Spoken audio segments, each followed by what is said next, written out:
Welcome back to our daily Bible reading plan. I'm so glad you're with me today.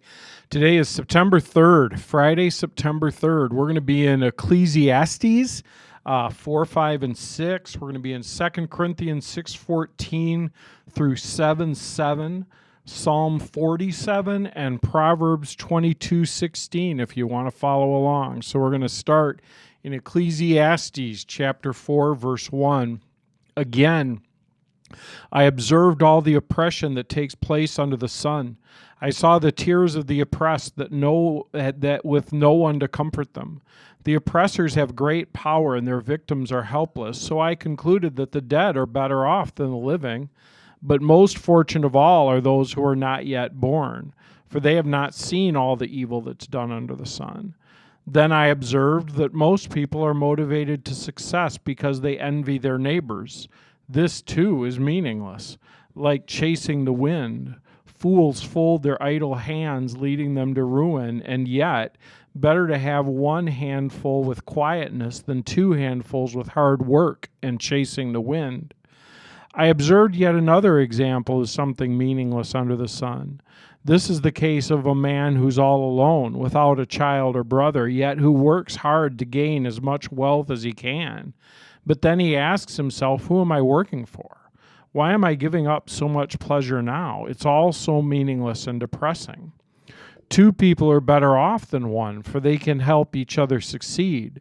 If one person falls, the other can reach out and help. But someone who falls alone is in real trouble. Likewise, two people lying close together can keep each other warm, but how can one be warm? A person standing alone can be attacked and defeated, but two can stand back to back and conquer. Three are even better, for a triple braided cord is not easily broken. It's better to be poor but wise youth than an old and foolish king who refuses all advice. Such a youth could rise from poverty and succeed. He might even become king, though he has been in prison. But then everyone rushes to the side of yet another youth who replaces him. Endless crowds stand around him, but then another generation grows up and rejects him too. So it's all meaningless, like chasing the wind.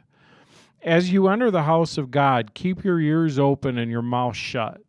It's evil to make mindless offerings to God. Don't make rash promises, and don't be hasty in bringing matters before God.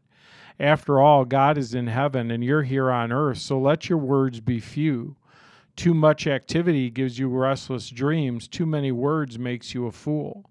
When you make a promise to God, don't delay in following through, for God takes no pleasure in fools. Keep all the promises you make to him. It's better to say nothing than to make a promise and not keep it. Don't let your mouth make you sin, and don't defend yourself by telling the temple messenger that the promise you made was a mistake. That would make God angry, and he might wipe out everything you've achieved. Talk is cheap, like daydreams and other useless activities. Fear God instead. Don't be surprised if you see a poor person being oppressed by the powerful, and if justice is being miscarried throughout the land. For every official is under orders from higher up, and matters of justice get lost in red tape and bureaucracy. Even the king milks the land for his own profit. Those who love money will never have enough. How meaningless to think that wealth brings true happiness. The more you have, the more people come to help you spend it. So what good is wealth except perhaps to watch it slip through your fingers? People who work hard sleep well, whether they eat little or much, but the rich seldom get a good night's sleep. There's another serious problem I've seen under the sun. Hoarding riches harms the saver. Money is put in risky investments and that turn sour, and everything is lost. In the end, there's nothing left to pass on to one's children. We all come to the end of our lives as naked and empty-handed as on the day we were born. We can't take our riches with us. This, too, is a very serious problem. People leave this world no better off than when they came. All their hard work is for nothing, like working for the wind. Throughout their lives, they live under a cloud, frustrated, discouraged, and angry. Even so, I've noticed one thing, at least, that is good. It's good for people to eat, drink, and enjoy their work under the sun during the short life God has given them, and to accept their lot in life.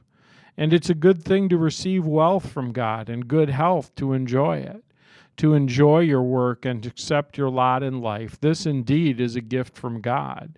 God keeps such people so busy enjoying life that they have no time to brood over the past. There's another serious tragedy I've seen under the sun, and it weighs heavily on humanity. God gives some people great wealth and honor and everything they could ever want, but then he doesn't give them the chance to enjoy these things. They die, and someone else, even a stranger, ends up enjoying their wealth. This is meaningless, a sickening tragedy. A man might have 100 children and live to be very old, but if he finds no satisfaction in life and doesn't even get a decent burial, it would have been better for him to be born dead. His birth would have been meaningless, and he would have ended in darkness. He wouldn't have even had a name, and he would never have seen the sun or known its existence. Yet he would have had more peace than in growing up to be an unhappy man. He might live 1,000 years twice over, but still not find contentment. And since he must die like everyone else, well, what's the use? All people spend their lives scratching for food, but they never seem to have enough. So are wise people really better off than fools? Do poor people gain anything by being wise and knowing how to act in front of others? Enjoy what you have rather than desiring what you don't have. Just dreaming about nice things is meaningless, like chasing the wind. Everything has been already decided. It was known long ago what each person would be. So there's no use arguing with God about your destiny. The more words you speak, the less they mean. So what good are they? In the few days of our meaningless lives, who knows how our days can best be spent? Our lives are like a shadow. Who can tell what will happen on this earth after we are gone? So that's Ecclesiastes, and then we go to 2 Corinthians, and we are in chapter 6, starting in verse 14. Don't team up with those unbelievers. How can righteousness be a partner with wickedness? How can light live with darkness? What harmony can there be between Christ and the devil? How can a believer be a partner with an unbeliever? And what union can there be between God's temple and idols? For we are the temple of the living God. As God said, I will live in them and walk among them. I will be their God, and they will be my people. Therefore come out from among the unbelievers and separate yourselves from them, says the Lord. Don't touch their filthy things, and I will welcome you. I will be your father, and you will be my sons and daughters, says the Lord. Because we have these promises, dear friends, let us cleanse ourselves from everything that can defile our body or spirit, and let us work toward complete holiness because we fear God. Please open your hearts to us. We have not done wrong to anyone, nor led anyone astray, nor taken advantage of anyone. I'm not saying this to condemn you. I said before that you are in our hearts, and we live or die together with you. I have the highest confidence in you, and I take great pride in you. You've greatly encouraged me and made me happy despite all our troubles. When we arrived in Macedonia, there was no rest for us. We faced conflict from every direction with battles on the outside and fear on the inside. But God, who encourages those who are discouraged, encouraged us by the arrival of Titus. His presence was a joy. But so was the news he brought, that the encouragement he received from you, when he told us how much you long to see me, and how sorry you are for what happened, and how loyal you are to me. I was filled with joy. And then we go to Psalm 47.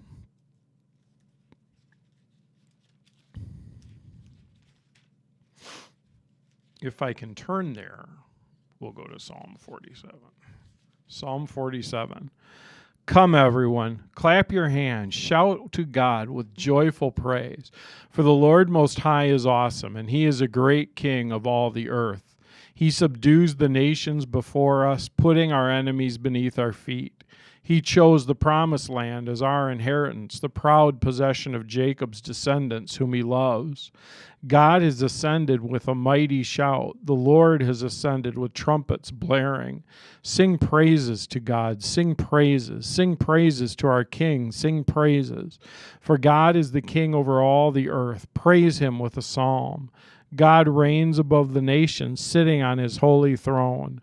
The rulers of the world have gathered together with the people of God of Abraham, for all the kings of the earth belong to God. He is highly honored everywhere.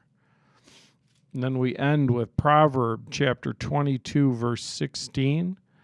A person who gets ahead by oppressing the poor or by showering gifts on the rich will end in poverty.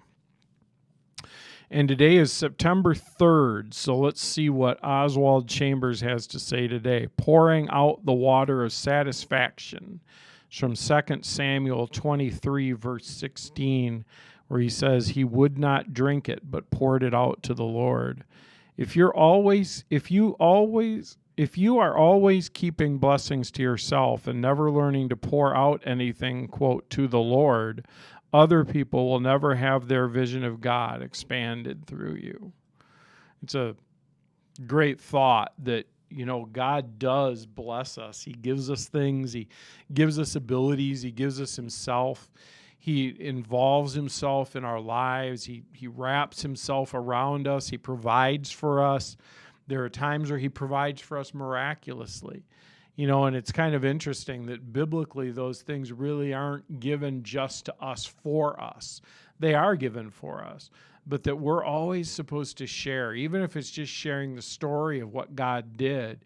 We're always supposed to share what God has done for us. So what I'd like to encourage you to do is over the course of the day, watch either today or tomorrow, depending on when you're listening to this, watch for an opportunity to share what God has done for you with somebody else, because that's part of the way that people learn about God is by us sharing what God has done.